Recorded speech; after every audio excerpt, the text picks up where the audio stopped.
simulation de cette exécution multitâche en changeant régulièrement le thread en cours d'exécution. Donc, on va effectuer un changement de contexte. On va peut-être appliquer un algorithme round robin pour attribuer à chacun un petit laps de temps d'exécution et on va changer le contexte entre les différents threads et ça va simuler le multitâche. C'était déjà le cas dans les anciens PC qui ne disposaient que d'un seul processeur. Pourtant, on était capable d'installer un système d'exploitation, de lancer différentes applications en parallèle et on croyait que ces applications fonctionnaient en parallèle. Ce qui est réel, c'est que ces applications, elles sont en train de s'exécuter en séquentiel. C'est tout à fait normal puisque la machine, l'infrastructure physique, elle ne dispose que d'une seule ressource de calcul. Mais il y a un changement de contexte régulier entre les différents processus qui fait en sorte qu'on simule le parallélisme. Maintenant, avec les machines actuelles qu'on est en train d'utiliser, pratiquement toutes les machines disposent de plusieurs cœurs. Donc, le parallélisme, il devient réel. Ce n'est plus une simulation. On a en effet différentes applications, bien différents threads qui sont en train de s'exécuter d'une manière parallèle sur les ressources de calcul de la machine. Les threads, elles vont se partager le même espace mémoire. Donc, il y a une communication facile via ce partage-là. Donc, au lieu de passer un message d'un thread à un autre pour essayer de faire de la synchronisation, ce qu'on fait, c'est que nous partageons un même espace mémoire. Donc, nous avons des variables partagées entre les différents threads pour remplacer la communication entre. Par contre, la communication entre les processus, elle est beaucoup plus complexe. Donc, on utilise plutôt les techniques d'RPC. Vous avez vu également en G2, je pense. Toi, Olam, peut-être, application répartie. Vous avez tous les fondements des applications réparties? تو نشوفوا فيها مدام مازال نشوفوا فيها. توا تقراو شكون باللي fondements des applications réparties؟ على مدام بن يحيى مازلنا نشوفوا. D'accord. Donc, la communication entre les processus, elle s'effectue avec l'RPC, avec les RMI, etc. etc. Par contre, avec les threads, c'est le fait de partager le même espace mémoire qui joue le rôle d'un moyen de communication entre ces différents threads. On va maintenant focaliser sur les threads en soi. Donc, c'est un concept répandu depuis plusieurs années, mais le support des langages de programmation de ce concept-là, il est différent. Donc, il y a différents niveaux. Par exemple, le C et le C++, leur première version, elle ne supportait pas la programmation parallèle avec les threads. Mais on voit qu'avec Java, les threads, c'est un concept intégré depuis la première version de Java. Donc, c'est, disons, un concept intrinsèque à la programmation orientée objet avec Java. Donc, c'est un programme séquentiel avec sa propre mémoire locale qui s'exécute en même temps et sur la même machine virtuelle Java avec d'autres threads. Donc là, je donne la définition d'un thread dans le cadre du langage Java en particulier. Donc, je reprends la définition. C'est un programme séquentiel avec sa propre mémoire locale. Il a une petite mémoire locale au niveau de la JVM qui lui est dédiée, une sorte de mémoire cache. Il va s'exécuter en même temps et sur la même machine virtuelle Java avec d'autres threads. La communication à travers une méthode, une mémoire partagée est assurée entre les différents threads de la JVM et c'est ce qui nécessite en fait des méthodes de synchronisation pour protéger ces variables partagées afin d'aboutir à des résultats juste à la fin. Je commence directement par un exemple. Donc, si je veux créer un thread, je suis obligée d'implémenter l'interface runnable. Et cette interface, elle contient en fait la méthode void run qui, elle, va implémenter la logique métier de ce thread-là. Donc, ce que va exécuter ce thread, il va se trouver au niveau de la méthode run de l'interface runnable. Donc, la première manière de créer un thread, c'est d'implémenter cette interface-là et de fournir une implémentation à la méthode de run. Tout ce que je veux que le thread exécute doit se trouver dans cette méthode run. D'accord? C'est clair? Je suppose que vous connaissez déjà tout ceci. Il y a une deuxième manière de créer un thread qui est en fait d'instancier, d'hériter de la classe thread. Donc, chaque instance de cette classe correspond à un thread. La classe thread elle-même, elle implémente l'interface runnable et elle nous propose en fait plusieurs méthodes, donc une utilisation un peu plus ergonomique des threads. Donc, nous avons des constructeurs, nous avons la méthode start, nous avons la méthode join, nous avons isAlive pour tester l'état du thread, est-ce qu'il est en vie ou non. Nous avons la méthode isInterrupted pour tester si le thread est en cours d'exécution ou bien il est interrompu. Donc, la classe thread, elle nous offre vraiment plusieurs méthodes qu'on peut invoquer sur notre thread. Donc, si je récapitule, nous avons deux manières pour créer un thread. Ou bien je vais hériter de la classe thread, ou bien je vais implémenter l'interface runnable. Et dans les deux cas, je vais aboutir en fait à mon thread. Maintenant, selon vous, quelle pourrait être la différence en fait de ces deux manières de création d'un thread?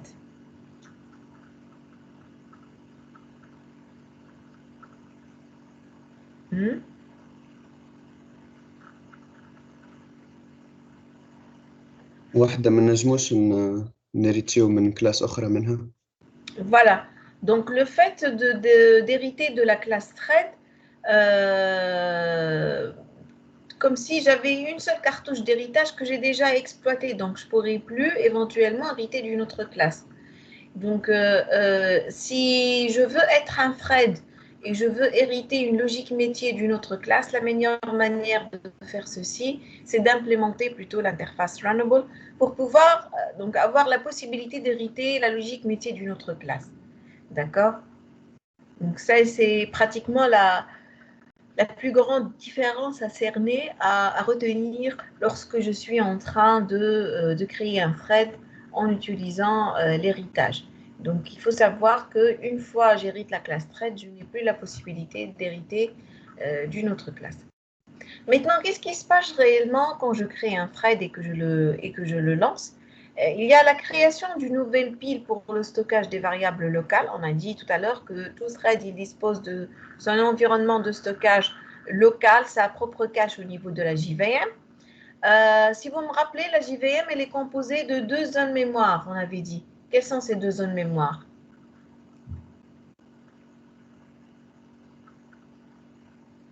On dit qu'il y avait une petite zone mémoire qu'on appelle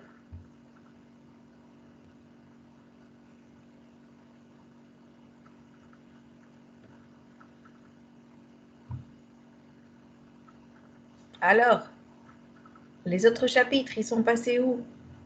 J'avais parlé de ceci à plusieurs reprises, hein? L'organisation de la mémoire au niveau de la JVM.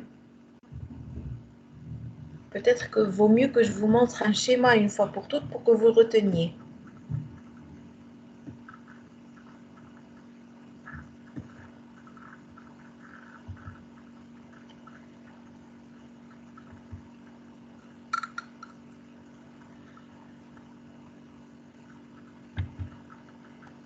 Madame, il y a le stack et le heap.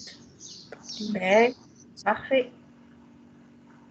بالفرنسي نقولوا لهم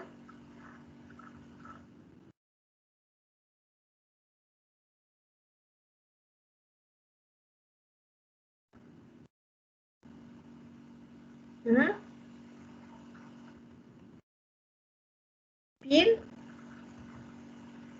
et tas. Nous avons pile et tas.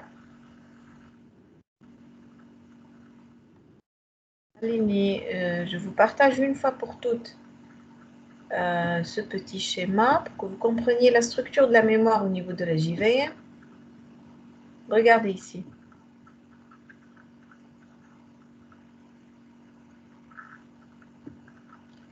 La mémoire de la JVM, elle est constituée d'une petite zone mémoire liée à le pile, stack. Donc c'est là où je vais trouver en fait la liste de mes références, de mes objets. Donc la liste des références à mes objets, aux objets que j'ai instanciés. Maintenant, le stockage réel de l'objet, il va se trouver au niveau du heap ou bien du tas. Donc, c'est la zone mémoire de plus grande taille. D'accord? Regardez ici une instanciation. Customer C reçoit un new customer. La référence, c'est le C. Je vais la stocker au niveau de la pile. Au niveau du heap, je vais trouver le customer réel, l'objet réel, et je vais avoir un pointeur de la référence vers la zone mémoire où j'ai stocké réellement mon objet. D'accord?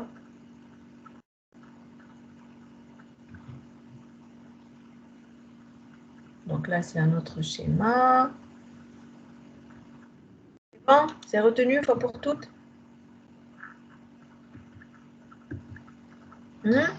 Oui, comme. Maman Ken Hadil, vous êtes où les autres? Oui, madame, c'est bon. C'est bon, madame. Vous êtes 24. Peut-être qu'il est temps de faire un petit quiz pour voir si tout le monde est là. Hein?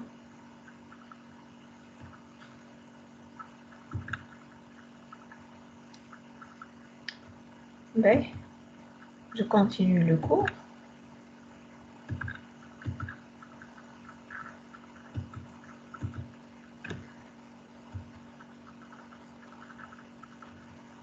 Temps de regarder ici. Quand je vais créer, donc quand je vais lancer donc un nouveau thread, ce qui se passe, c'est qu'il y a une création d'une nouvelle pile pour ce thread au niveau de la stack de la JVM, donc une nouvelle référence, et puis un nouvel objet au niveau du tas. Et ce thread, il est pris en charge par l'ordonnanceur, par le scheduler. Pourquoi est-ce que j'ai besoin d'un ordonnanceur? Parce que c'est une exécution en temps réel. Et quand je vais lancer l'exécution de mon thread, ce n'est pas au programmeur de gérer le moment du passage du thread sur la ressource du calcul. Moi, ce que je fais, c'est soumettre, quand j'exécute le start, c'est de soumettre ce thread en attente d'une exécution. Et après, c'est l'ordonnanceur qui va gérer ceci. Et surtout, s'il y a plusieurs threads, c'est à lui de décider qui va passer le premier au niveau de la ressource de calcul. Donc, celui qui va être choisi par l'ordonnanceur, il va exécuter la fonction run. Donc, ce qui va s'exécuter de mon thread, ça va être ce qui a été implémenté dans la fonction run de mon runnable. Et puis, à la fin de l'exécution, donc quand le run, la dernière instruction de la méthode run est exécutée, le système il va récupérer les ressources qui ont été utilisées. Donc, c'est le garbage collector qui va détruire le thread et qui va disons, réquisitionner l'espace mémoire qu'il avait déjà utilisé. D'accord? Donc, c'est ce qui se passe quand j'instancie un thread et que je le lance.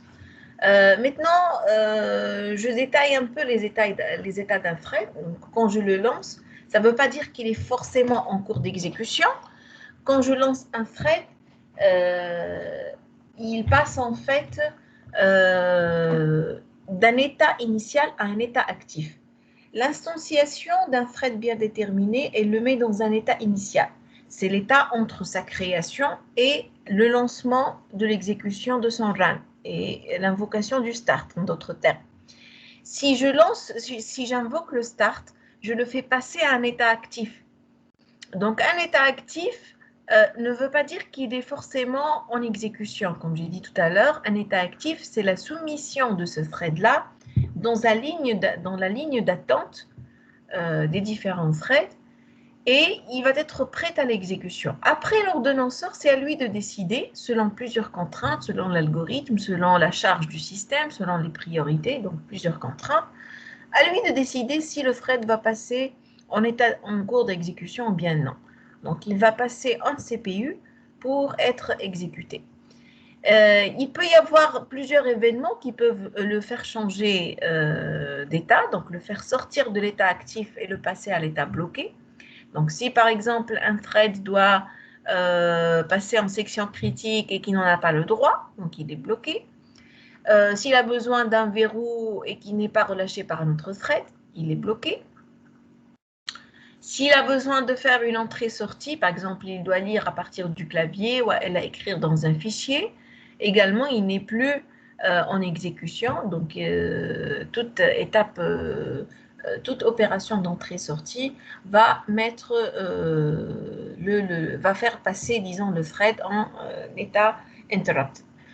Donc, et puis, éventuellement, il va passer à un dernier état qui est l'état terminaison si toutes les instructions qui sont présentes dans le run vont se terminer. D'accord? Donc là, ce sont les majeurs états d'un thread. L'appel de la méthode start passe le thread à l'état près, ce qui lui permet de démarrer dès que possible, mais pas nécessairement immédiatement. C'est la machine virtuelle Java qui va décider de ce moment parce que le méthode, c'est l'ordonnanceur en fait de cette machine virtuelle qui va décider qui va passer sur la ressource de calcul. Lorsque le thread démarre, Java il va en fait exécuter la méthode run. Un thread, donc, il est actif quand il est en cours d'exécution de sa méthode run. Il peut être interrompu ou bien bloqué, comme j'ai dit tout à l'heure. Et lorsque le thread il va atteindre la collecte fermante du run, c'est qu'il a atteint la fin de son exécution et toutes les ressources qu'il avait maintenues jusqu'ici peuvent être collectées par le garbage collector. Maintenant, nous avons des possibilités pour reconnaître les états d'un thread bien déterminé. Par exemple, la méthode isAlive, elle me renvoie un booléen, elle me renvoie un true si le thread est vivant et elle me renvoie un false si donc le cas échéant, donc le cas contraire. On peut aussi interrompre l'exécution d'un thread qui est prêt en le passant dans un état bloqué. Donc je peux invoquer la méthode interrupt, je peux invoquer un sleep, je peux invoquer un wait, je peux invoquer un join. Donc toutes ces méthodes-là, ce sont des méthodes qui me permettent de, disons, de stopper l'exécution d'un thread bien déterminé et de le passer à un état bloqué d'une attente bien déterminée. Le sleep, je peux lui passer, le sleep et le wait toutes les deux, je peux leur passer en paramètre une durée bien déterminée qui indique que le thread va être interrompu pendant cette durée et puis éventuellement, il peut reprendre la file d'attente des threads prêts à l'exécution une fois cette durée écoulée. Et nous avons la méthode join qui va en fait interrompre l'exécution d'un thread bien déterminé jusqu'à la terminaison d'un autre thread. Donc elle aussi, ça va lier en fait l'état d'un thread, l'état d'exécution d'un thread par l'état d'un autre thread. On va voir tout ceci avec détail dans le lab qu'on va travailler la semaine prochaine, Inch'Allah.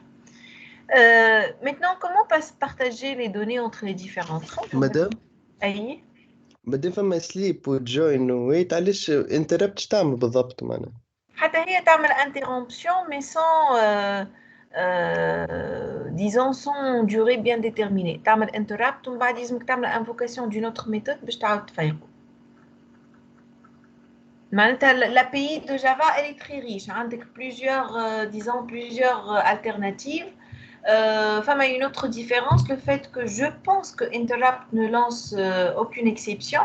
Par contre, sleep ou wait with join, يلزمك تعمل try catch parce qu'elles sont susceptibles de lancer le interrupted exception.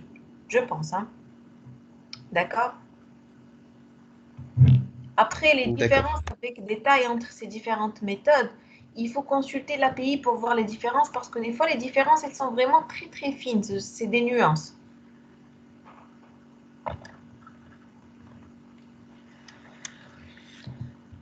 Il faut noter également qu'il y a certaines méthodes qui ne sont plus utilisables. L'API, elle évolue. Il y a des méthodes, مثلا méthode stop, je pense qu'on ne peut plus l'utiliser. Il est possible que le programmeur, lui, arrête l'exécution carrément d'un thread. Maintenant, je pense que stop, elle est deprecated en tant que méthode. Et le thread, il ne passe à un état de terminaison que s'il atteint la dernière instruction au niveau de sa méthode run. Donc, plusieurs méthodes. Il faut toujours, comme travailler un lab Java, dire à l'API, elle est ouverte à part, et on voit les différences, les exceptions, etc., entre les différentes méthodes. D'accord? D'accord. Le partage de données maintenant entre les threads, chaque instance de la classe thread possède ses propres variables, ses attributs. Et pour partager une variable entre plusieurs threads, on a souvent recours à une variable de classe. Donc, une variable de classe, généralement, c'est la variable qui va être partagée par toutes les instances de cette classe. Donc, tous les threads, instances de la même classe, ils vont tous se partager une variable bien déterminée. D'accord? Il est possible également d'effectuer un nommage. Donc, je peux nommer mon thread en utilisant la méthode setName et je lui passe le nom en paramètre. Et il est possible également d'obtenir ce nom en invoquant la méthode getName. Ça me retourne le nom du thread. On peut se demander c'est quoi l'intérêt des noms. C'est surtout pour effectuer les débogages. En fait, vous allez remarquer dans le TP que vous allez travailler que automatiquement, lorsque je crée un thread, il y a la JVM, elle les identifie d'une manière unique. Mais l'identifiant, il a une structure qui n'est pas ce qu'on appelle human friendly. En d'autres termes, il n'est pas facile à retenir par un programmeur, par un utilisateur humain. Donc, tu auras peut-être une suite de un numéro à la page, donc ça ne reflète pas une logique métier, ça ne permet pas à un utilisateur de bien l'identifier. Donc, l'API nous donne la possibilité de nommer un thread. De cette manière, le nom du thread, il est facile à retenir par un programmeur et c'est surtout très, très intéressant pour le débogage. En d'autres termes, quand il y a un problème au niveau de mon programme et que j'ai besoin d'avoir d'où est-ce que provient ce problème, donc cette exception, elle a été lancée au niveau de quel thread exactement, de quel objet, en mettant des noms, ça me permet de cerner, ça me permet de détecter où est-ce que ça a été vraiment créé, ça me permet en fait d'avoir la signification métier de ce que fait ce thread-là dans son nom. D'accord? Est-ce que c'est clair? Oui. Il est possible également d'avoir des priorités. Donc, on peut affecter à chaque processus, à chaque thread, pardon, une priorité bien déterminée, qui est un nombre entier. Plus ce nombre est grand, plus le processus est prioritaire. On effectue ceci en assignant, on assigne la priorité en invoquant la méthode setPriority et éventuellement la méthode dual, c'est getPriority pour avoir l'information sur la priorité d'un thread donné. L'idée, c'est que plus un processus est prioritaire, plus l'ordonnanceur Java doit lui permettre de s'exécuter plus tôt et plus rapidement. Donc, il va passer avant les autres threads qui sont moins prioritaires. Est-ce que pour autant, quand je mets une très très grande priorité, je garantis qu'il va passer forcément au niveau de ma ressource de calcul? Non. Je suis pas, quand je mets une très très grande priorité, ça ne veut pas dire qu'il est passé en exécution. J'influence uniquement l'ordonnanceur. Donc, le fait de mettre les priorités, ça permet disons, aider l'ordonnanceur à décider qui va passer en premier au niveau de l'ordonnanceur. Après, c'est à lui de décider selon les contraintes du système. Hein.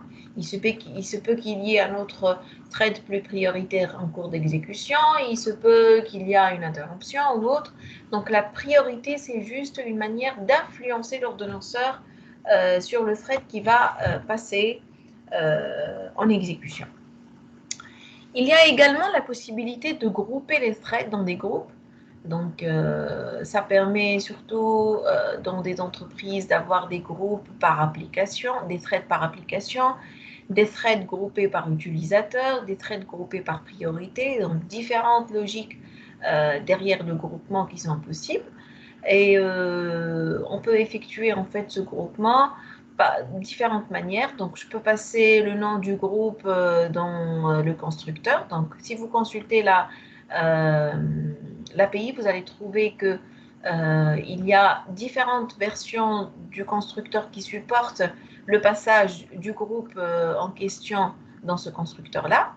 Il y a bien sûr pour créer auparavant le groupe, il faut instancier la classe threadGroup qui me permet en fait de regrouper ces threads dans des groupes bien déterminés. Et lorsque je ne mets pas de groupe, par défaut, un thread il est créé dans le groupe courant. Au démarrage, un thread il est créé dans le groupe de nom main. Donc le groupe par défaut qui est créé, c'est le groupe main. là où je vais stocker en fait les différents threads. Donc le thread main, par défaut, il appartient au groupe main. Il est possible d'avoir une arborescence de groupe, donc une certaine hiérarchie pour classifier nos threads. Donc selon le besoin, selon la logique de classement, je peux avoir plusieurs groupes et sous-groupes là où je vais regrouper mes différents threads. C'est clair? Oui, madame. Oui, madame. Ben.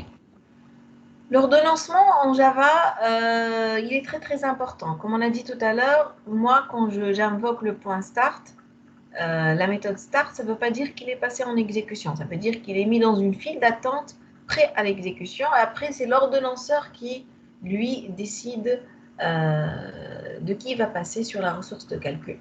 On ne peut pas contrôler l'ordre d'exécution entre les threads. Donc, vous allez voir dans le TP après que l'exécution des threads, c'est une exécution indéterministe.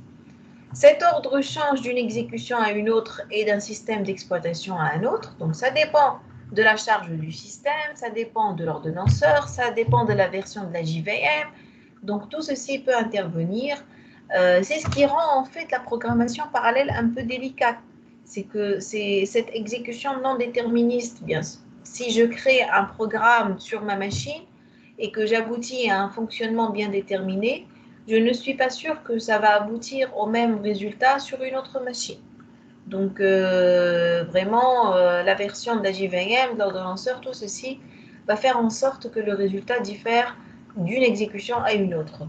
Mais ce qui est sûr, c'est que l'ordonnanceur, il est équitable. En d'autres termes, quand le temps tend vers l'infini, chaque thread, il aura autant de temps d'exécution que les autres threads. Donc, on essaie d'être aussi équitable que possible entre les différents threads. Quelques règles d'ordonnancement. Donc, les threads, ils possèdent tous une priorité. Les seuls cas où un thread doit obligatoirement donner la main sont, premièrement, si un thread de priorité supérieure est en attente d'être exécuté, à ce moment-là, je suis interrompu pour faire passer le thread le plus prioritaire. S'il invoque une des méthodes sleep, ou la wait, ou la yield, il est interrompu. S'il est en attente d'un verrou pour l'exécution d'une méthode synchronized, c'est-à-dire une section critique, donc à ce moment-là, mon thread également, il est interrompu. S'il réalise une entrée-sortie, il est interrompu. S'il se termine, bien sûr, il va sortir de la CPU. Donc, si aucun de ces cas-là ne se présente, mon thread est en cours d'exécution, il ne sera pas interrompu. Donc, il sera interrompu, il va passer de l'état on CPU à l'état interrupted que si l'une de ces situations-là se produit. Est-ce que c'est clair? مدام أي؟ شنو تعمل يلد؟ yield حتى هي كيما sleep وكيما الويتا ما عندها une particularité. Donc, yield trallie en attente d'un disons d'un événement particulier. Mais كلهم sleep والwait والyield كلهم يعملوا mise en attente d'un thread. معناها تعدي اون ارغيومون ليفينمون اللي استنى يلد. اللي ما تعديش en argument. Essayez de voir. La meilleure chose, c'est de vous mettre la CPU, pardon, CPU, l'API, pour voir les trois méthodes en live, disons. Juste un petit moment.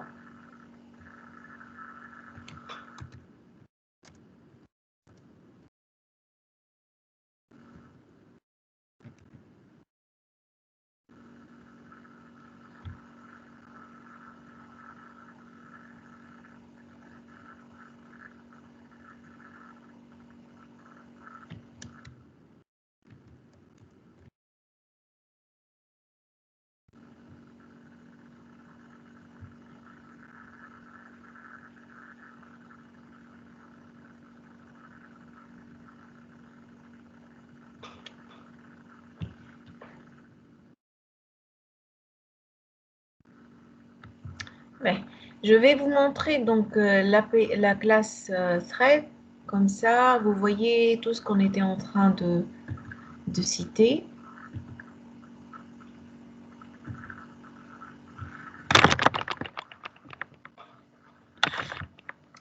que vous voyez maintenant mon partage?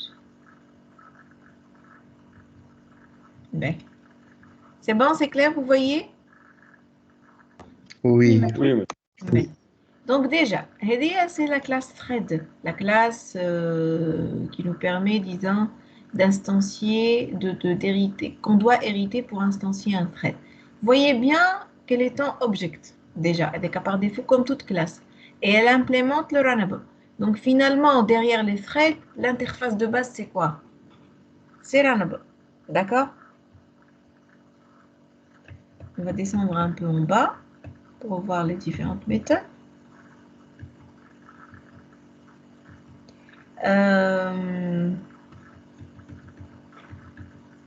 Regardez le nombre de constructeurs dont nous disposons. Donc, un constructeur qui n'accepte rien en paramètre, un constructeur qui accepte un runnable, un constructeur qui accepte un nom, qui accepte un groupe et un nom. Donc, vraiment, beaucoup de types de constructeurs selon le besoin. On va descendre maintenant les différentes méthodes. Donc, moi, vous étiez intéressé par... Je vous les méthodes d'interruption surtout. نبداو بالسليب هي بالاس عندنا sleep wait to yield. Donc نبداو بالاس sleep.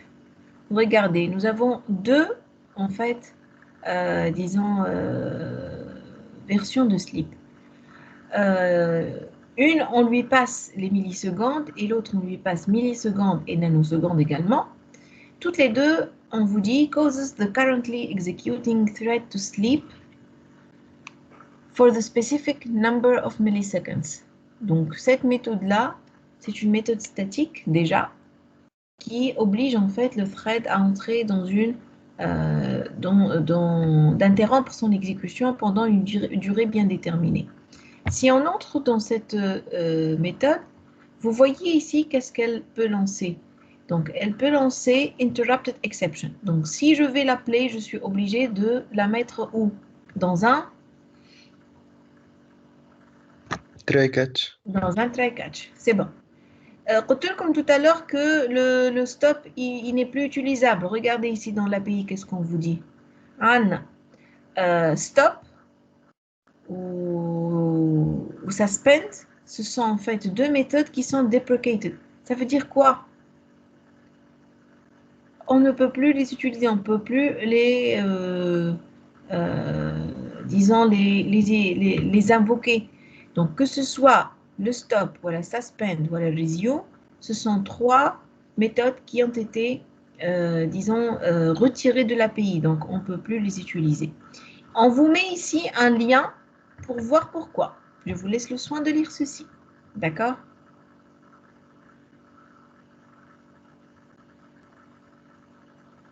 Regardez maintenant le yield. Le yield, on vous dit a hint to the scheduler that the current thread is willing to yield its current use of a processor. Ça veut dire quoi?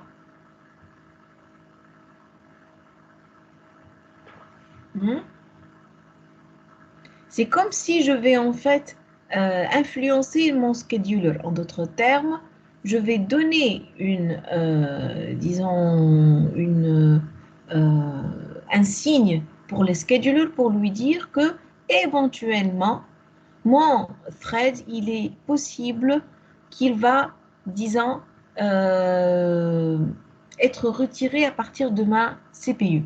On vous dit ici, yield is a heuristic attempt to improve relative progression between threads that would otherwise overutilize a CPU. En d'autres termes, on va indiquer à mon ordonnanceur que ce thread qui est en cours d'exécution, c'est un thread qui est très volumineux. Il est possible qu'il va réquisitionner, qu'il va surutiliser la CPU. En d'autres termes, ça va, disons, indiquer à mon ordonnanceur qu'il est possible qu'il retire de la CPU afin d'effectuer un load balancing entre les différents threads qui vont s'exécuter. Pourtant, on vous dit, it's rarely appropriate to use this method.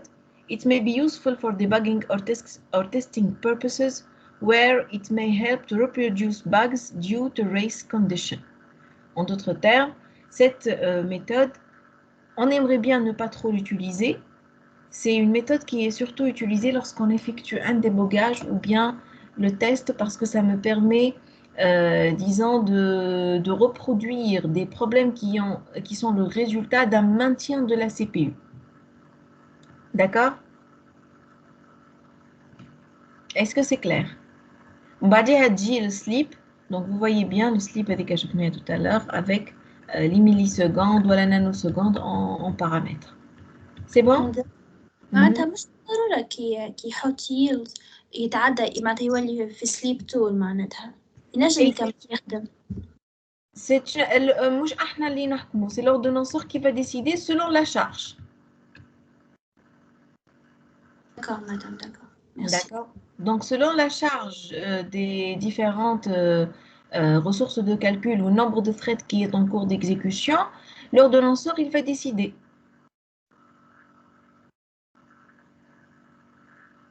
Clair ou non?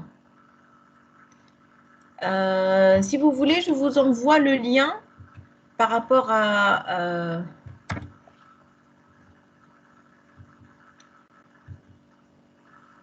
à l'utilisation de stop, de resume et d'interrupt. Vous allez voir pourquoi est-ce que on les utilise plus avec l'API. Je vous laisse le soin de lire ceci. Hein.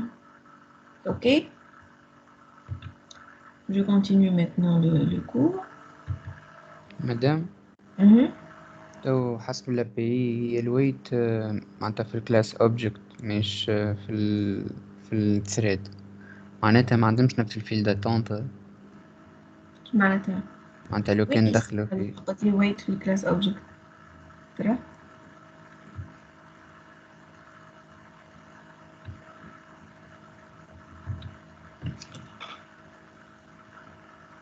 اي ce sont des méthodes inherited from class java.lang.object اي معناتها كي نستعمل كي نعمل مثلا ويت وما هي بريسك تعمل كيف هي والسليب زوز يدخلوا في نفس الفيلد اتونت.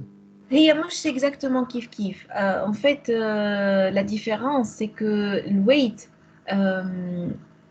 خليني نبدا بالسليب ديجا. سليب الفونكسيونمون تاعي il est très clair. donc عندي une durée bien déterminée. الثريد يدخل en état interrompu. معناتها نفورسي هنا نفورسي نقول له voilà, il يرقد pendant une durée bien déterminée. Qui touche à la durée, il va se réveiller. D'accord? Par contre, le wait, je ne lui passe rien en paramètre. Comme si je l'oblige à entrer dans un état d'interruption en attente d'un événement dual. Le wait, généralement, on dit ou bien je l'utilise avec la méthode dual, la méthode inverse liée à notify. Donc, il entre dans un état interrompu jusqu'à ce que quelqu'un d'autre vienne invoquer le notify. D'accord?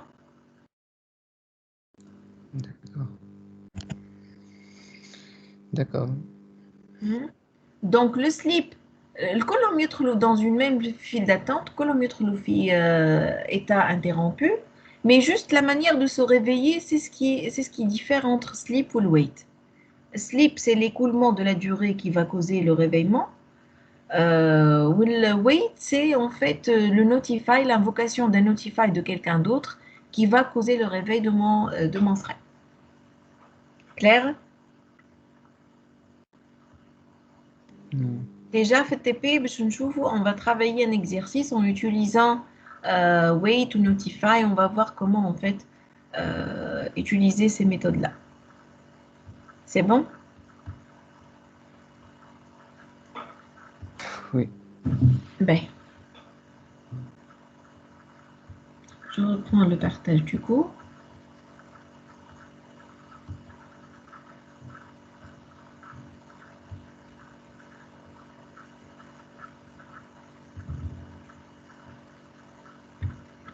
يا مدام هاي الويت تاخذ حتى هي بارامتر بالسكوند بالميلي سكوند. الابي موجوده ويت واحده اخرى في التابع الجافا لاب version peut-être oui. On m'a dit que comment il se réveille, je vous fais l'API, c'est juste l'écoulement de la durée ou là ils aiment un notify en plus. بزوز ثم اللي بالنوتيفاي تفيق وثم اللي تفيق بالدوري برك. D'accord. B. Donc, comme on a vu tout à l'heure, un événement parmi ces événements-là se produit. Qu'est-ce qui se passe? On a dit qu'il y aura l'interruption de notre thread, oui ou non? Cette interruption, elle peut être au milieu d'un test, au milieu d'un affichage, au milieu d'un changement de valeur, etc., etc. C'est pourquoi, dans certains cas, l'interruption, elle laisse des variables, voilà, des objets dans des états qui sont erronés ou bien incohérents. Ok? Donc, ce qu'il faut faire, c'est que à chaque fois que j'ai en fait des variables qui sont partagées entre différents threads, il faut que je les protège par des primitives de synchronisation pour ne jamais effectuer une interruption et laisser ma variable partagée dans un état qui est erroné. Je dois toujours garantir que les variables ou bien les ressources que je suis en train d'utiliser, je les laisse dans un état cohérent une fois interrompues. Clair ou pas? Déjà, on a une seconde partie concernant la synchronisation qu'on va voir tout à l'heure. C'est clair?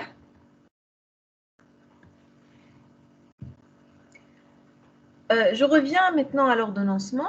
Tout à l'heure, j'avais dit que l'ordonnancement, il est très dépendant de quoi exactement?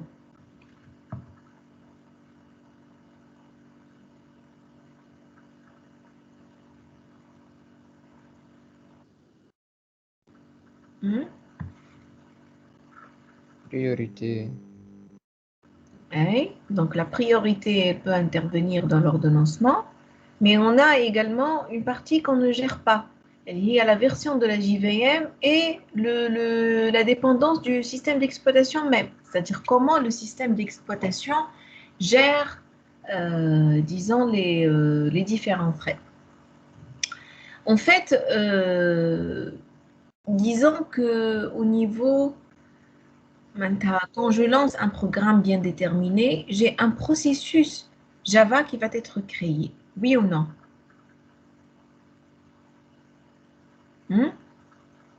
Est-ce que vous avez lancé une fois un programme et vous avez exploré le gestionnaire de tâches?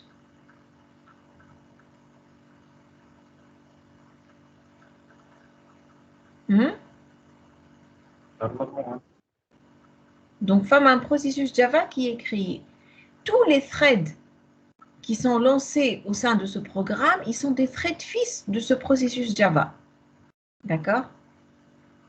Mais comment le système d'exploitation va gérer les fils d'un processus bien déterminé? Là, ça dépend d'un système à un autre. Il y a un modèle Green Thread. C'est la JVM qui va implémenter l'ordonnancement des threads qui lui sont associés. Et il y a un modèle thread natif. C'est l'ordonnanceur du système d'exploitation hôte de la JVM qui va effectuer l'ordonnancement. Donc, deux manières de faire la chose. Donc, ça dépend des différents systèmes d'exploitation. Ou bien le modèle Green Thread, ou bien le modèle Thread natif. Donc, je vais avoir une fois un ordonnanceur de la JVM qui va gérer les threads. Et dans le second cas, c'est l'ordonnanceur du système d'exploitation qui va gérer les threads Java. Donc, deux situations selon modèle du système d'exploitation qu'on est en train d'utiliser. D'accord? Essayez de voir un peu sur Internet ces différents modèles, de voir votre système d'exploitation, il implémente quel modèle exactement. D'accord? Oui ou non? Vous êtes là ou non? Oui, madame, Oui, c'est clair. Oui, madame, c'est clair. نسمع فيكم. Parfait. Donc maintenant, avant de passer à la partie synchronisation, finalement, la problématique avec la programmation multithreadée, c'est quoi? Premièrement, elle est non déterministe, donc elle dépend de l'environnement d'exécution, elle dépend des versions de la JVM, du système d'exploitation, etc. Donc ça, c'est le premier élément. Deuxièmement, lorsque j'ai des variables partagées, je suis obligée de synchroniser pour ne pas avoir des résultats qui sont erronés, parce que je vais avoir plusieurs threads concurrents. Ils vont tous essayer d'utiliser les mêmes variables. Donc, il se peut que quelqu'un est en train d'écrire, l'autre, il vient lire, l'autre, il vient interrompre une opération de mise à jour. Donc, on laisse la variable partagée dans une situation erronée. Donc, le fait de partager les variables, ça nécessite un effort de synchronisation. Il y a des optimisations qui peuvent provoquer des comportements qui ne sont pas intuitifs.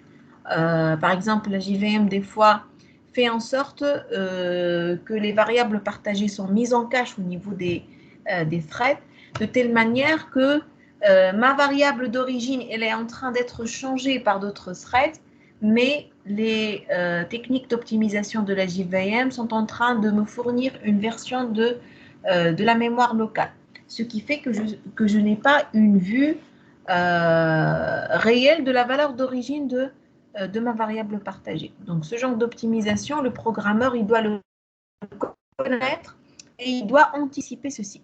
D'accord? Il y a également une liaison très, très rigide entre le programme et l'infrastructure physique, le nombre de cœurs, la taille de la RAM, etc. Tout ceci, ça influence la performance d'un programme. Donc, il se peut qu'un programme il s'exécute avec des performances bien déterminées sur une infrastructure physique bien déterminée. Si j'essaie de l'exécuter sur une autre infrastructure, le rendement il ne sera pas la même. Donc, la portabilité, elle est à étudier à chaque fois que je vais exécuter mon programme dans un environnement qui est différent. Et il y a également certaines erreurs qui peuvent ne se révéler que sous les hautes charges. Ça veut dire quoi? Je réalise un programme bien déterminé avec les threads, je les teste dans un environnement de test, tout va très très bien. Lorsqu'il est mis en production, il y a des erreurs qui vont survenir. Il y a des erreurs qu'on n'avait pas captées dans le cycle de test de mon programme. Et donc, il y a des tests de charge qu'on doit réaliser pour révéler toutes les erreurs qui peuvent survenir lorsque j'exécute mon programme dans un environnement de production réel. Est-ce que c'est clair?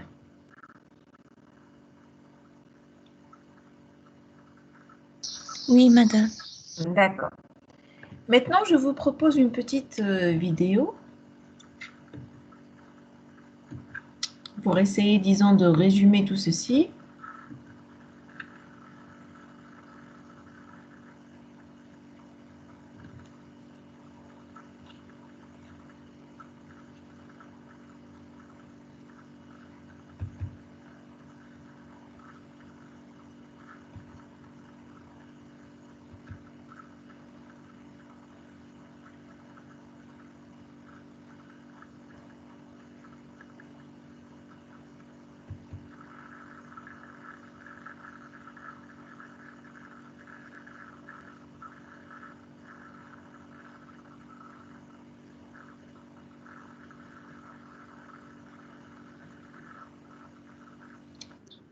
Juste un petit moment, je vais partager le son de mon PC.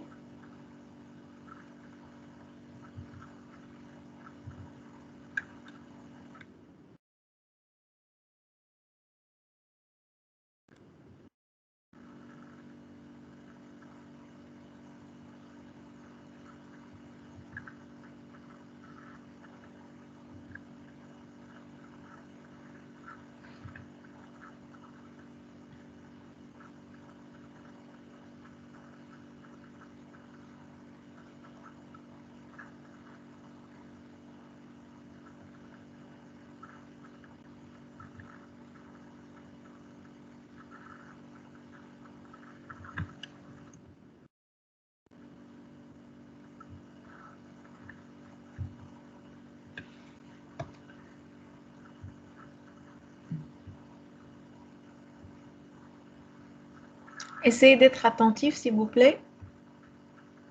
Je vais démarrer les vidéos tout de suite. C'est bon, le partage, il est passé? Oui, madame.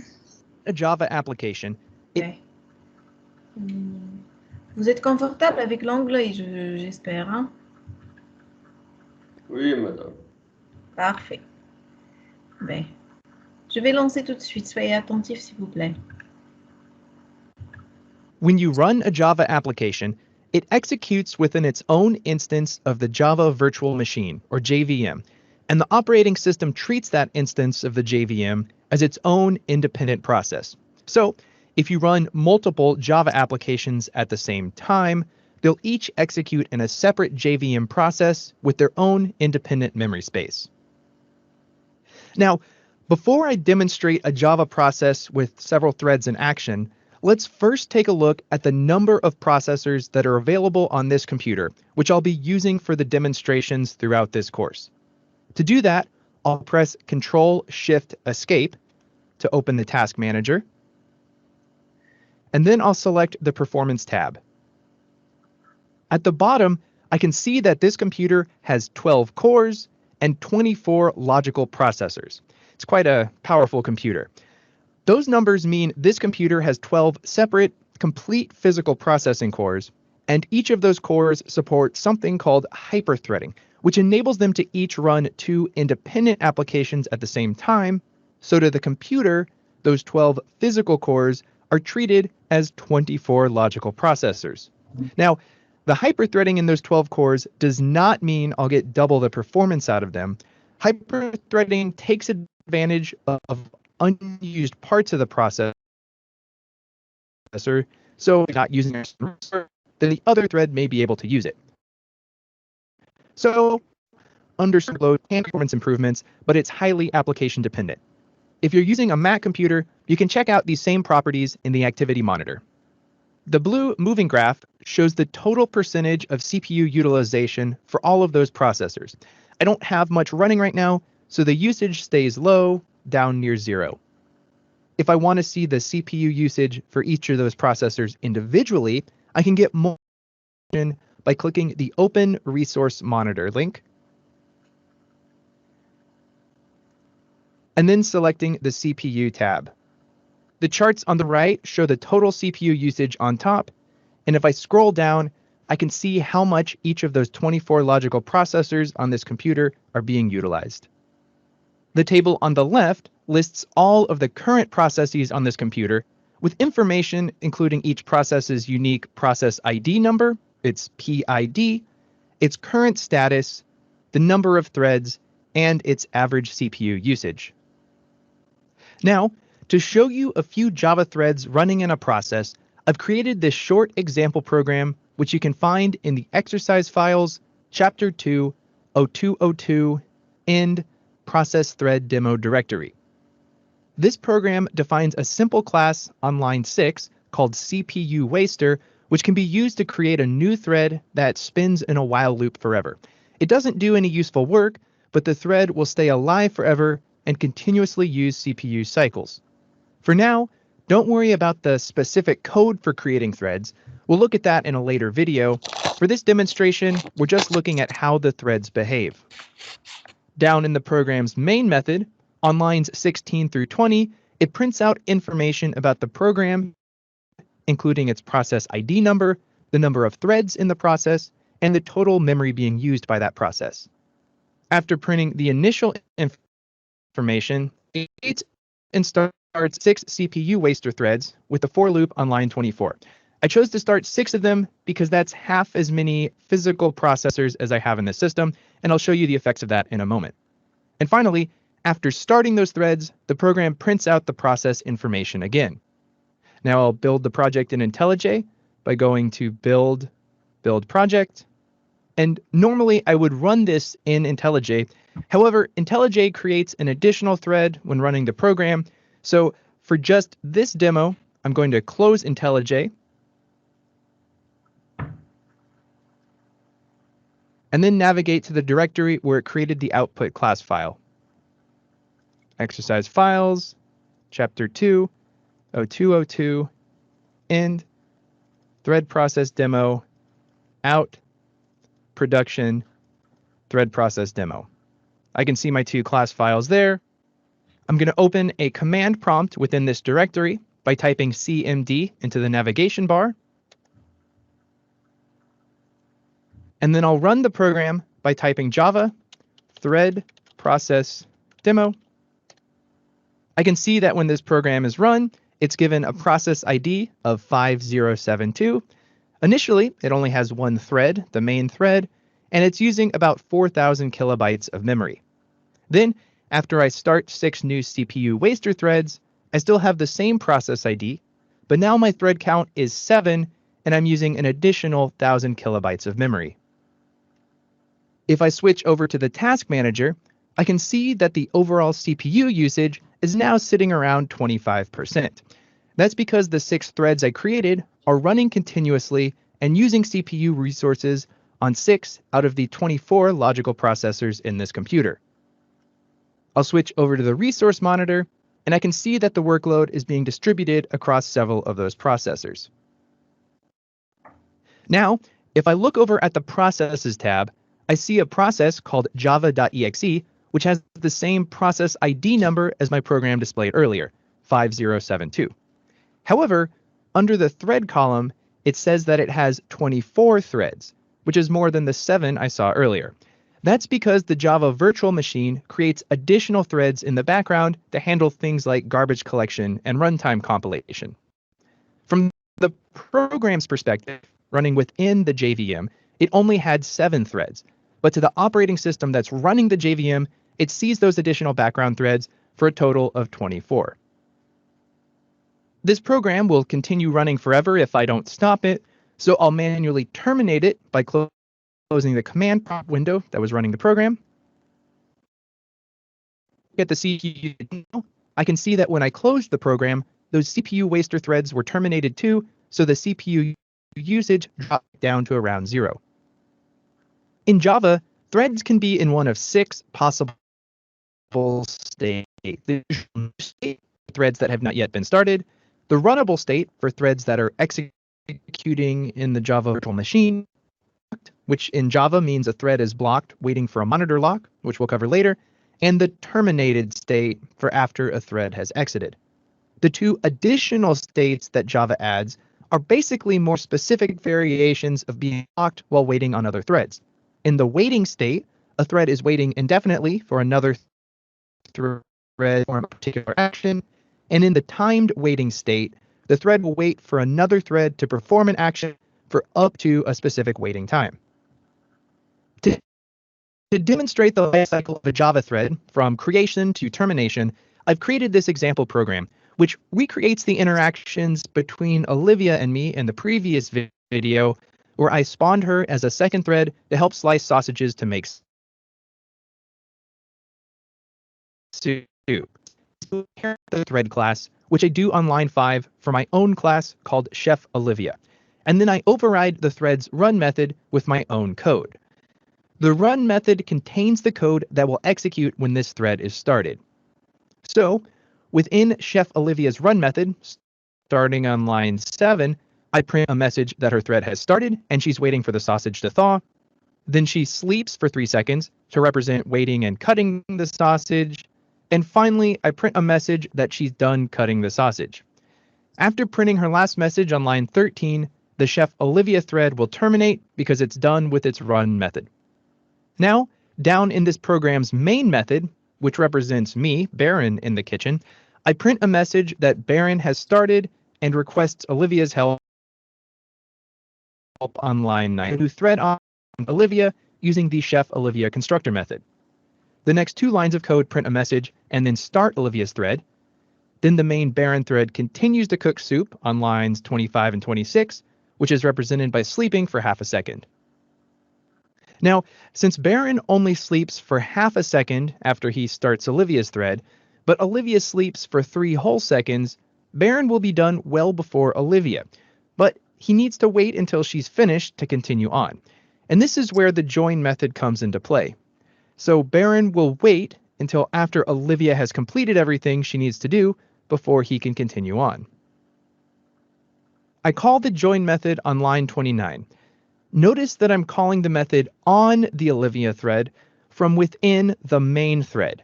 That means the main Baron thread will wait until Olivia terminates to continue past that join statement. When I run this program, I get a series of messages as output. Messages that begin with the word Baron were printed by the main thread, and messages that begin with Olivia came from the second Chef Olivia thread.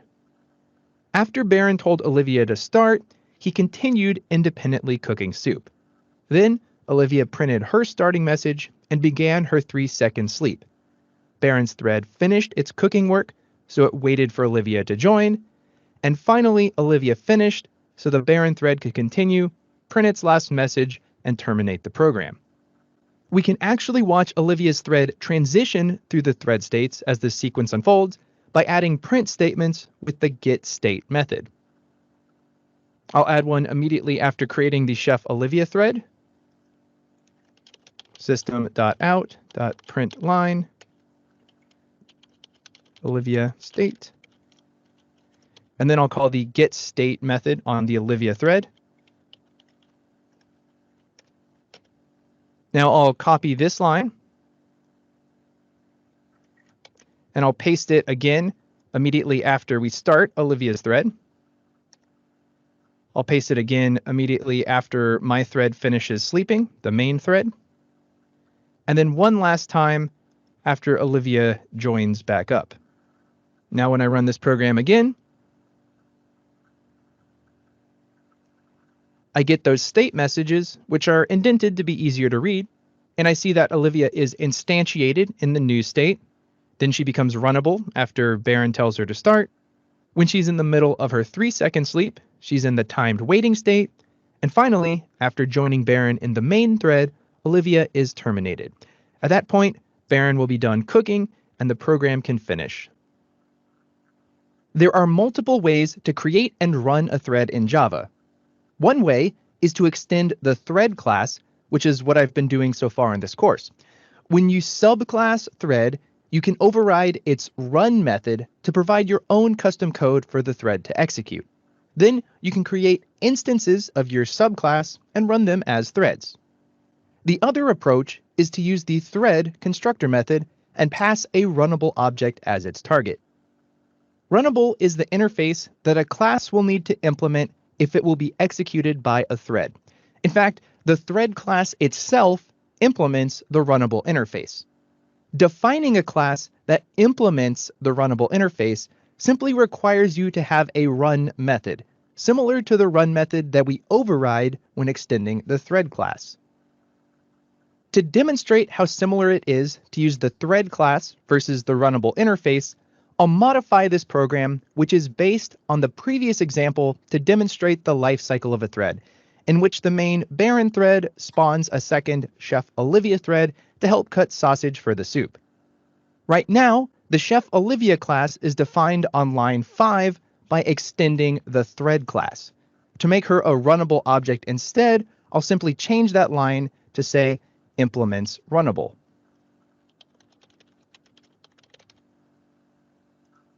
Since I had already written a run method to override the thread class's run method, this class is now a legitimate runnable object. Now, there's one more change I'll need to make. Down in the main method on line 20, I'll wrap the new chef constructor method in a new thread constructor method.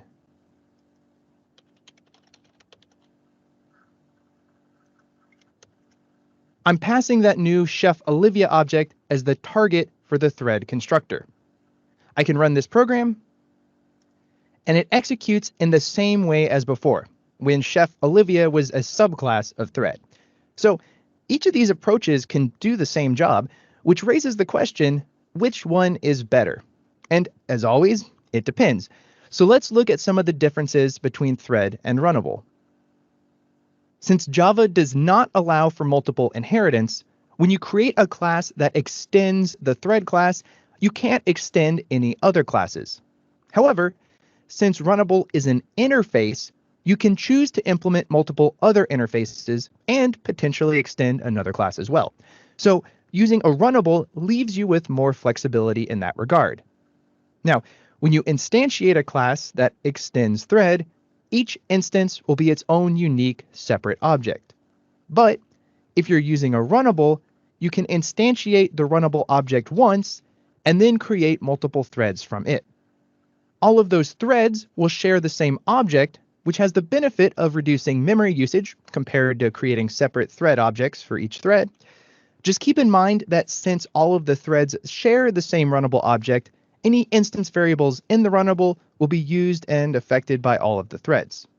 So, with those differences in mind, In general, it's recommended to implement the runnable interface over extending thread, because guidelines for good object-oriented design suggest coding to an interface rather than to an implementation. That said, I've chosen to extend the thread class for most of the example programs throughout this course, because they're all simple enough that there's not really a benefit to using a runnable instead. Either way will work fine, but I think using thread keeps the code just a little bit cleaner. To demonstrate how scheduling can impact execution, I've written this Java program that creates two threads named Baron and Olivia that continuously chop vegetables for about 1 second. Each instance of the vegetable chopper class defined on line 5 will run as a separate thread. Inside of the class's run method, which is on line 14, it uses a while loop that will continuously run as long as the class variable named chopping is true, and for each loop iteration, it will print a message and then increment the value of an instance variable named vegetable count. Down in the program's main method on line 23, I instantiate two vegetable chopper threads named Baron and Olivia, and then I start them both chopping vegetables at roughly the same time. I let them both run for about 1 second before setting the vegetable chopper class's variable named chopping to false on line 30, which stops them both. Then finally, at the end of the program, I print a message that indicates how many vegetables Baron and Olivia each chopped, which will indicate how much each of their two threads were scheduled to execute. If I run this example, I see on the output messages saying that Baron and Olivia chopped vegetables, and then at the end, I can see Baron chopped about 61,000 vegetables, and Olivia only chopped about 58,000 vegetables. So even though they were both started and stopped at roughly the same time, these two threads got different amounts of time to execute. Now, let me run that one more time. They chop again for about 1 second, and this time, Baron only chopped 59,000 vegetables, whereas Olivia chopped more with 66,000.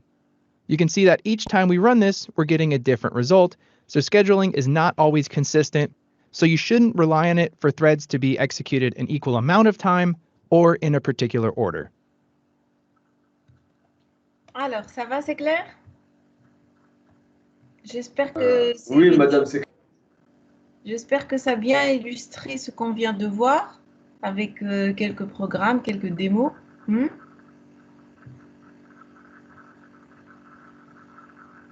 كانت نجم مدام زيد هبطهم لنا في القناة بعد. باهي t'en بعثهم لكم.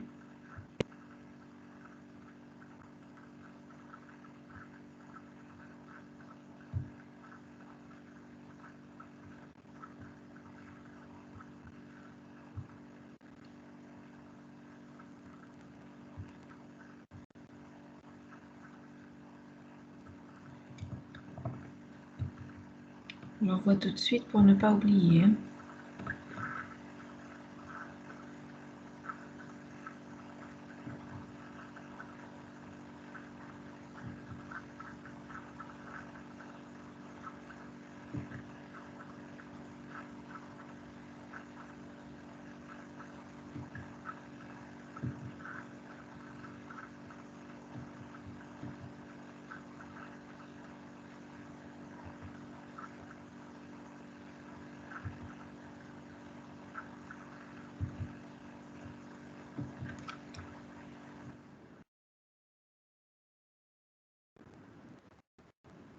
Donc c'est bon, c'est envoyé.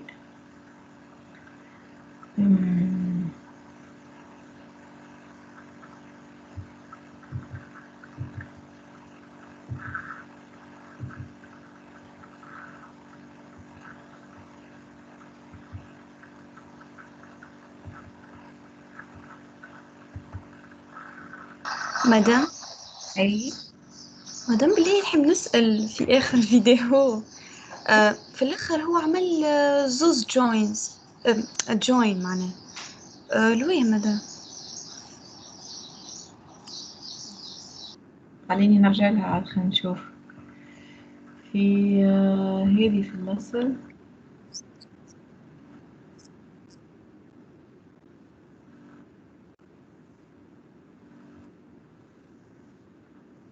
عمل baron.join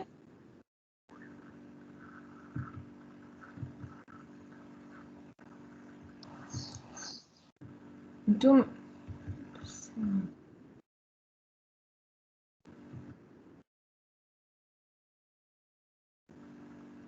juste قاعدة نشوف l'exemple. Voilà, عمل olivia.join ou parent.join. Si on essaie de reprendre un peu le fonctionnement du join, qu'est-ce qu'il fait exactement? Moi, je suis un thread. J'invoque le join sur un autre thread. Ça cause quoi exactement? مو يستنى الآخر كي معناها باش يكمل. شكون يستنى الآخر؟ أنا أغزر عطيتك l'exemple clair. أنا j'ai invoqué le thread. J'ai invoqué le join sur un autre thread. Qui va attendre l'autre? l'autre thread. لا أنا باش نستنى l'autre thread. أنا j'ai invoqué le join sur un autre thread. Donc moi, je vais attendre ce thread qui termine son exécution. Et voilà. Oui. Ben. هوني شنو عندنا في l'exemple qu'il a mis في الديمو. عندنا un main. في وسط المين il a lancé deux threads baron.start و olivia.start. Donc deux threads اسمهم baron و olivia. وعمل baron.join و olivia.join. شكون باش يستنى الاخر؟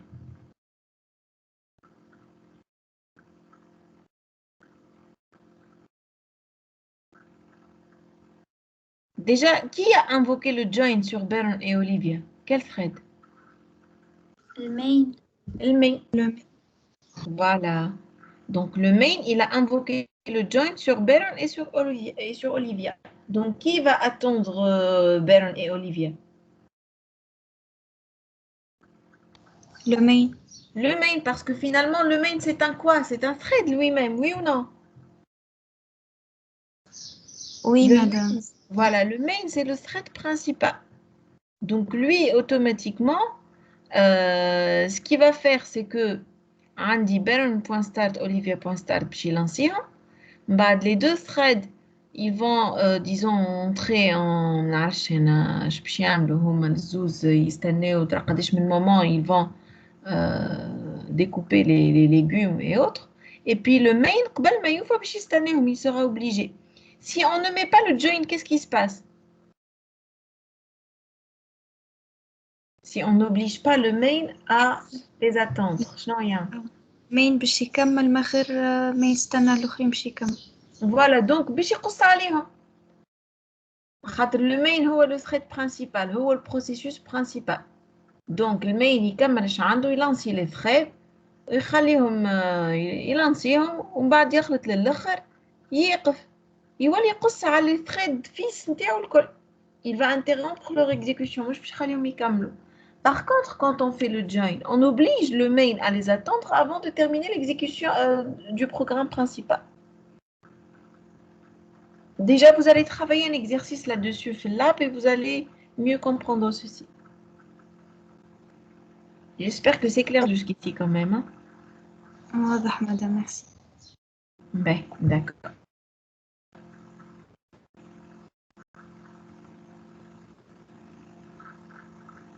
Donc là, je reprends le partage de mon cours.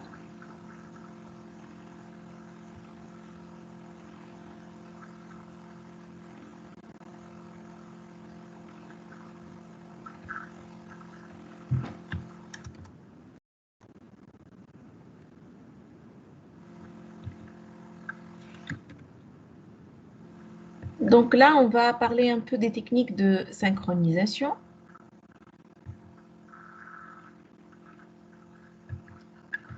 On avait dit que parmi les problématiques, c'était le fait que je suis obligée de synchroniser, surtout lorsque j'ai des... qui me chauffent, par exemple, l'exemple dans la vidéo. إذا كان on n'effectue pas une synchronisation en invoquant le join, le thread main, il va interrompre l'exécution des threads qu'il avait lancés.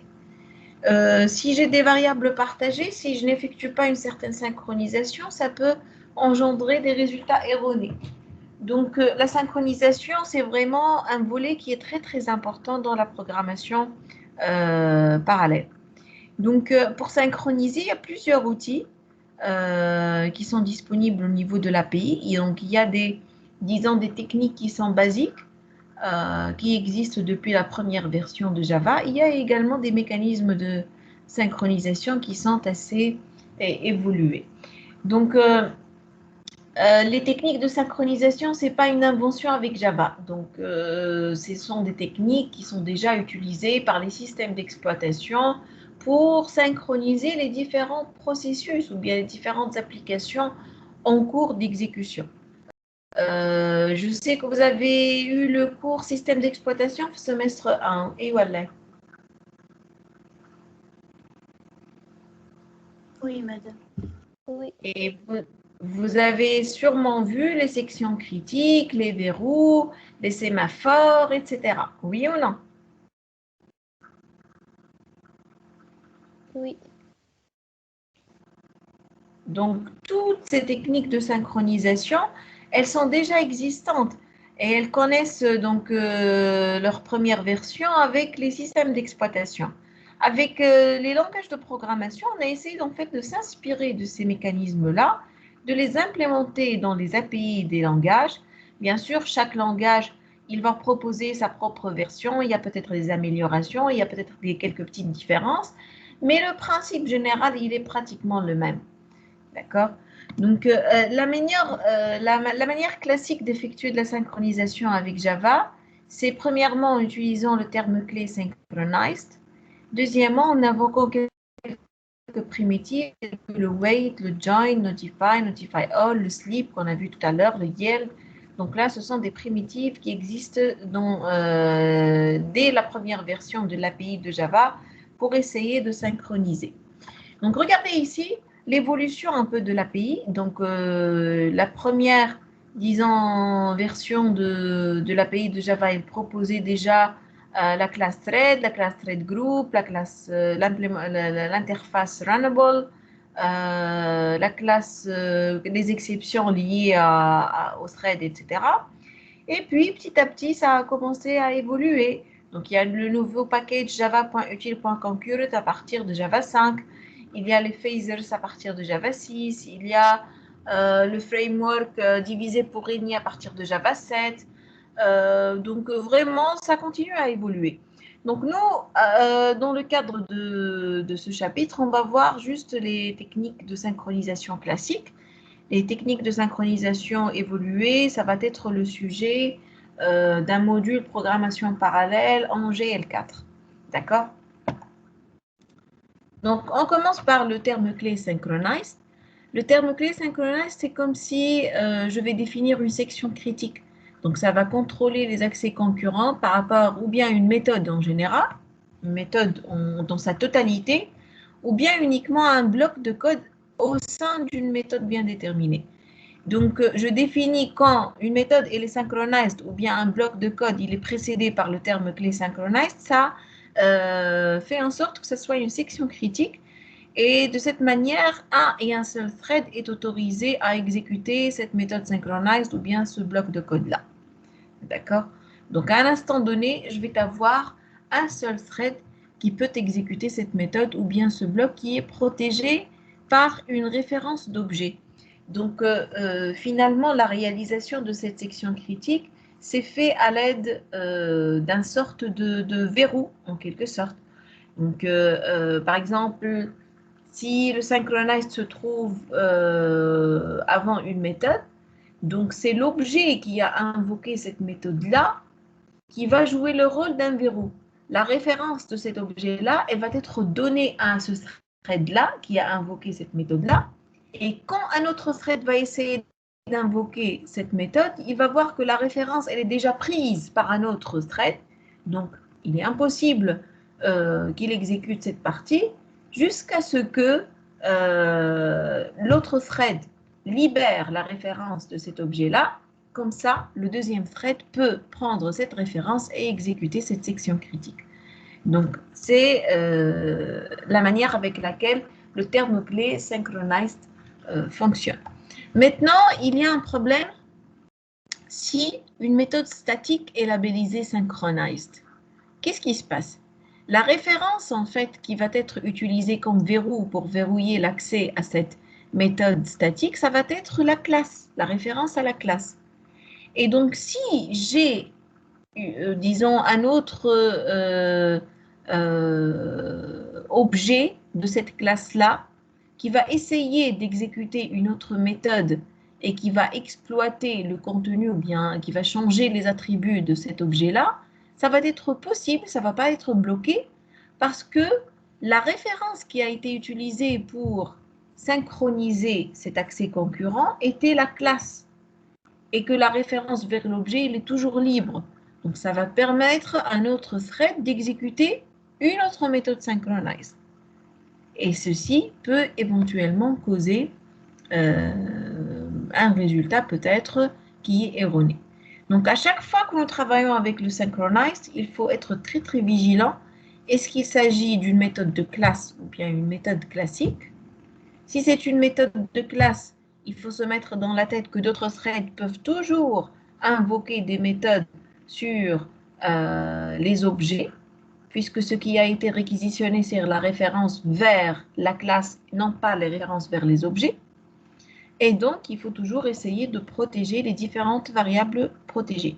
Ceci, c'est juste pour vous mettre dans la tête que le fait que synchronized soit mise devant une méthode publique ou bien une méthode statique, ça fait en sorte que le verrou utilisé pour verrouiller l'accès aux différentes méthodes est différent. C'est la classe et non pas la référence à l'objet. D'accord? Donc, je vous propose ici un premier exemple. Je vais essayer d'implémenter le problème producteur-consommateur en utilisant le mot-clé synchronized, les méthodes wait, notify et notify all. Ce que nous allons essayer de faire, c'est avoir un buffer qui est partagé entre un producteur et un consommateur. Donc, les producteurs, ils vont produire et enregistrer ce qu'ils ont produit au niveau de ce buffer. Et les consommateurs, ils vont lire à partir de ce buffer. Donc, je vais utiliser le wait. Il faut surtout mettre dans la tête que le wait, éventuellement, ça pourrait déclencher disons, une exception. Donc, je suis obligée de faire en sorte que je catch cette exception avec un try catch.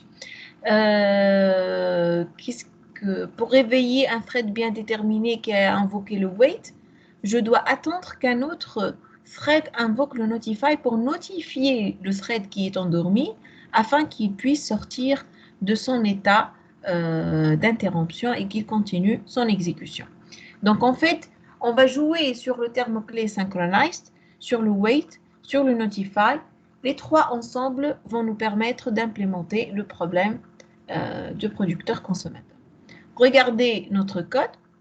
Donc, ce que j'ai, disons, labellisé, les méthodes qui ont été labellisées de section critique, ce sont les méthodes set et les méthodes get.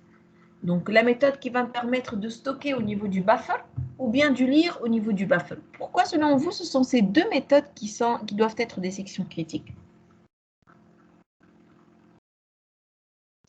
Parce qu'il utilise la même ressource partagée. Ma ressource partagée, Parfait. Donc, le storage ici, c'est le buffer qui est partagé entre tous les threads, les producteurs et les consommateurs. Donc, lorsque je suis en train de mettre dans ce buffer, je ne dois pas autoriser à notre thread d'y entrer.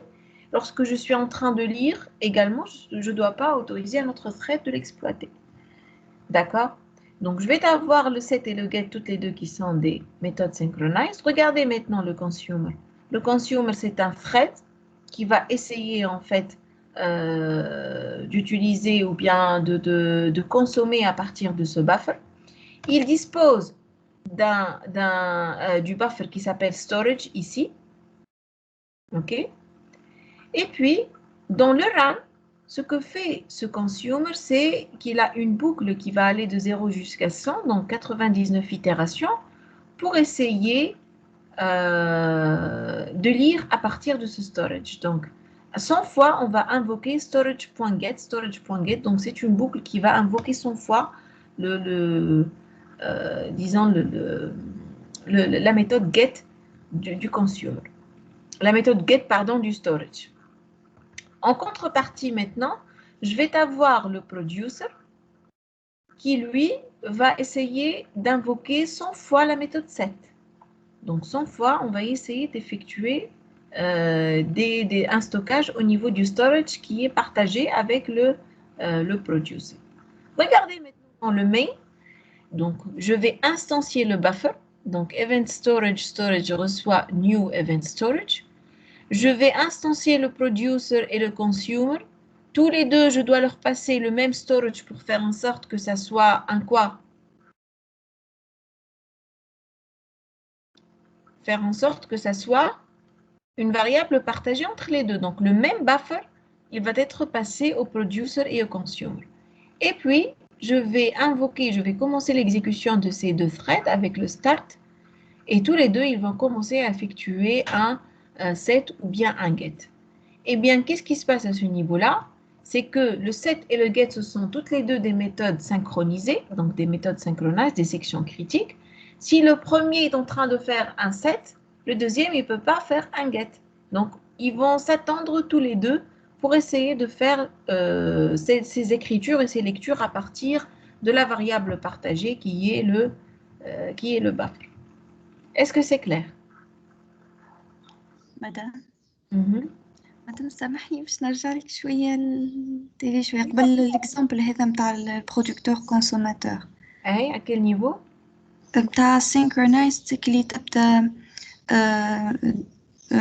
ميثود كلاس الحكاية من عشاني Statique. أي ستاتيك ما باهي. فهمتش برشا. هات نرجع لك نمشي لك الاكزامبل هذا ونخدموا بالاكزامبل باش نشوف. باغ اكزامبل شفت انا هنا public synchronized void set. اي ولا Oui, الميثود set هذه elle appartient à quelle classe? Elle appartient à la classe storage event storage pardon. اللي هي la classe qui définit le buffer. Oui ou non?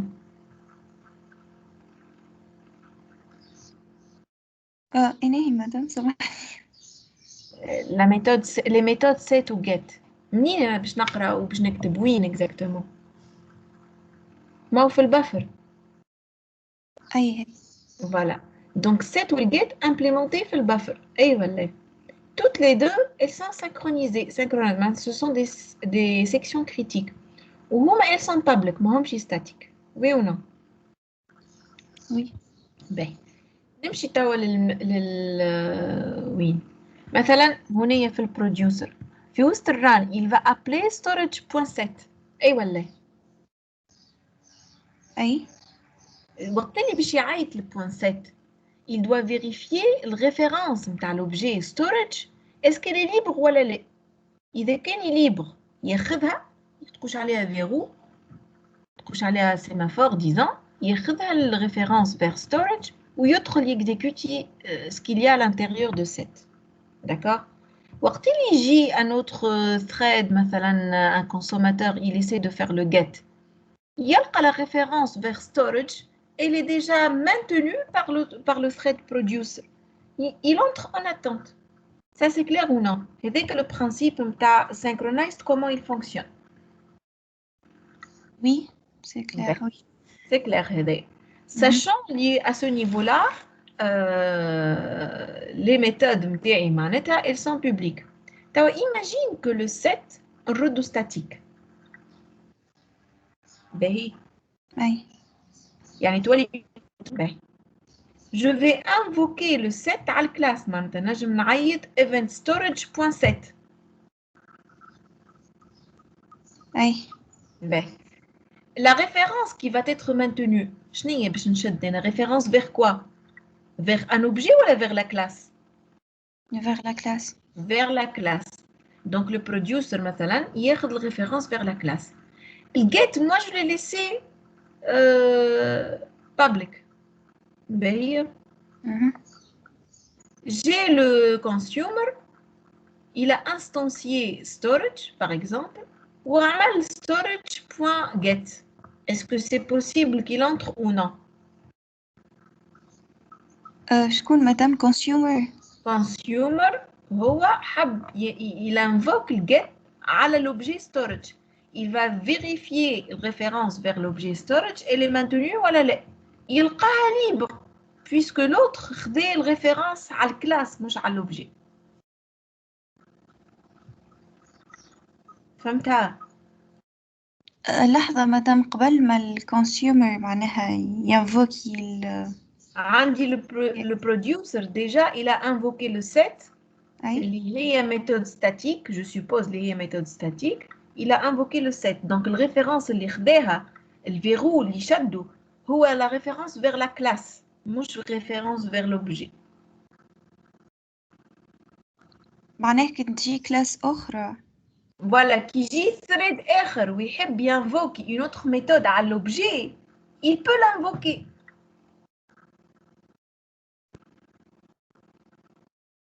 فهمتني ولا لا؟ معناها مادام هي مش على الأوبجي، مش ياخذ ريفيرونس على الأوبجي، ينجم يستعملها، معناها ينجم يدخل لها من غير ما فوالا معناتها هو شنو هو لو بوت؟ ما تقولش عليا جي عندي دو threads, les deux ils ont été capables d'invoquer deux sections critiques في classe juste على خاطر واحدة méthode statique و méthode الأخرى ماهيش statique. Ou les autres, en un même temps, ils ont pu entrer en deux sections critiques. علاش؟ على خاطر la première إذا كان statique statique, tu vas maintenir référence à la classe وتخلي لك الريفيرنس على l'objet محلولة. Donc ينجم يجي un autre thread ياخذ الريفيرنس على l'objet ويدخل في section critique en même temps. يلزم juste le programmeur يرد باله. فهمتها ولا لا هادي؟ سامحني مادام فهمتش برشا البيوت متاع ستاتيك هكا. مش بوت، انا جوست هوني اكزامبل باش نوريك وقت اللي تبدا méthode statique. Quand j'invoque une section critique, je prends la référence sur la classe, مش على l'objet. De telle manière, un autre thread peut invoquer une autre section critique. ينجم يدخل في section critique أخرى خاطر باش يلقى la référence vers l'objet libre. D'accord. باهي. En tout cas, on va travailler un exercice là-dessus في lab et tu vas mieux comprendre ceci. بالprogrammation خير من اللي تبدا هكا oralement. D'accord? D'accord madame, merci. Ben, ok. Ben, donc, vous avez votre lab de cette séance. Donc, ça va être le dernier lab de série Heavy. Hein? Le lab 17 a les exceptions. Ça va être le dernier lab dans cette série.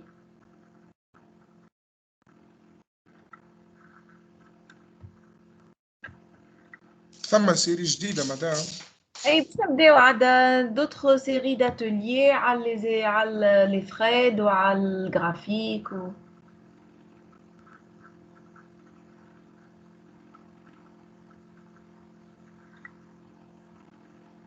Ça va être des ateliers indépendants en quelque sorte.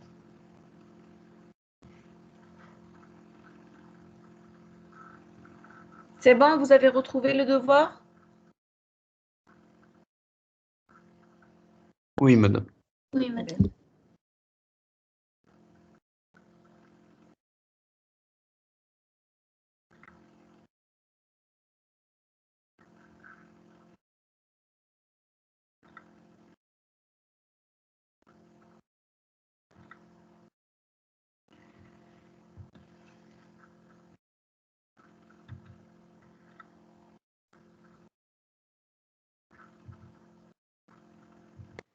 كملنا احنا مدام. باش تخدموا اللعبة بعد. مازال عندكم 20 minutes في السيانس où vous allez travailler le lab. J'ai téléchargé la liste des présents.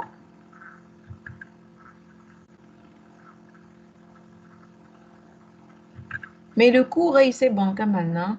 Déjà, je vais vous le mettre également. اي مدام حط لنا الكور خير من تنساكي من وقتها. وقتاش نسيت؟ كل جمعة نحط لكم كوركم سالم شنو؟ ثم مرة مش بعثت لك وقلتي لي تو نسيت انا بعثت لكم غدوة. قلت لي باهي. عودوا قولوا لي في نهارتها. باهي داكور. مدام بلي لي فيديو وين حطيتهم؟ خاطر توا شفت ما لقيتش. في السيبور نتصور.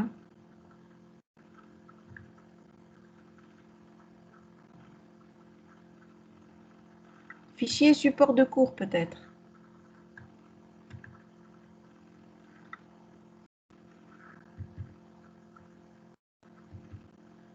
ما فماش مدام. موجودين في نص الفيشي بالفم. مش في السيبور وين موجودين؟ من برا من السيبور دو كور. اي برا مسيو في فيشي اول ما تحط فيشي بتاتر ها.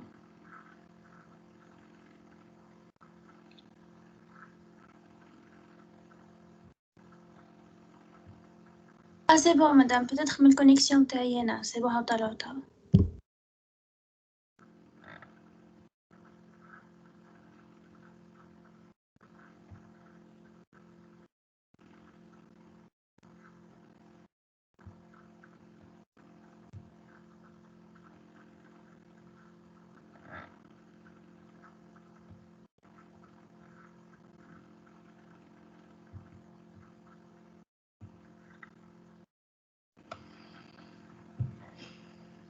فما ان سوبور عطاهولي مسيو عبد الرزاق جماعي قال لي que c'est le support de base معناتها que vous devez maîtriser. انا بعثهولكم زاده.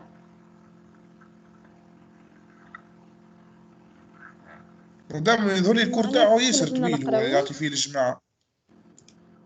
والله je sais pas هو عطانا un support de base فيه 23 pages. قال هذاك سي لو سوبور اللي كيما نقولوا احنا امبيراتيف اللي لازم يكونوا لي زيتيديون الكل شافوه. جوست فيه اسامي الدروس معناتها ولا شنو فيه معناتها السيبور ولا فيه دروس بيدو معناتها. جو سي با استنوني لحظه نشوفه لكم tout de suite. فيه un résumé disons. Vous devez savoir et théoriquement احنا jusqu'ici on a tout couvert. C'est bon. باهي الحمد لله. كيو لي مابس لي ليست فيه لي كوليكشنز فيه بون تو سكي بوليمورفيزم وكل شفتوهم في ما عاودناش احنا شفناهم تو بيسكو لقيتكم ديجا تعرفوهم. ان توكا انا باش نبعثه لكم vous le lisez et on le discute. كان عندكم حاجه معناتها que vous comprenez pas نعملوا عليه معناتها une relecture disons.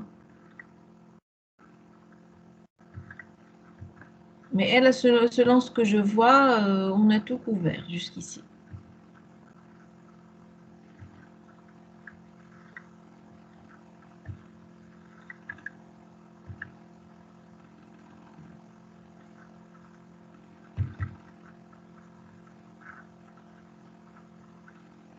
كتلقاوه سوبور جماعي 2020 حاجة كيف ما هكا. الجروب الاخر يقرا عنده هو ولا يقرا عند بروف اخر؟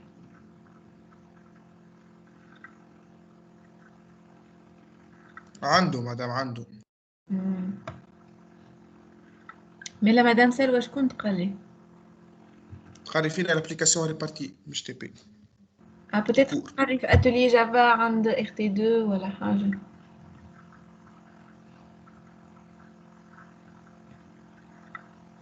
اي ذلك هيك. D'accord, باهي. En tout cas, هو le ZL2 l'examen c'est vrai que c'est en commun. على ذاك هو عطانا السوبور هذاك فيه الحاجات اللي لازم لي ستوديون الكل يعرفوهم.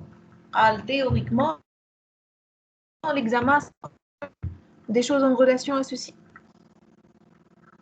باهي.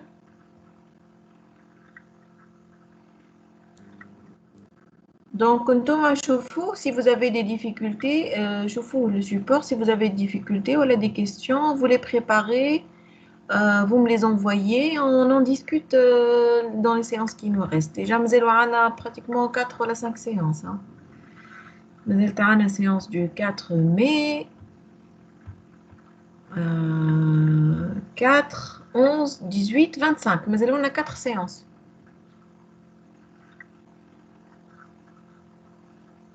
Le volume horaire هو يوفق قبل les séances ولا je sais pas.